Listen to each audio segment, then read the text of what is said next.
How to delete search history on Shopee. Hello everyone. In this video, I will show you how to delete search history on Shopee. First, you need to open chatbot.shopee.ph in your web browser. Here, you need to type, "Can I delete my search history and suggestions?" Then, click on the send button.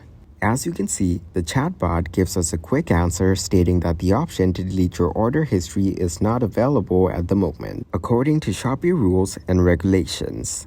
To show you, I will type delete my search suggestions.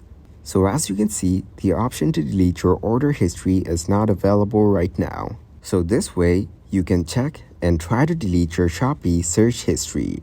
Thank you guys for watching this video. I hope you got some value. Make sure to like the video and subscribe to the channel to get notified of new videos. See you in the next one.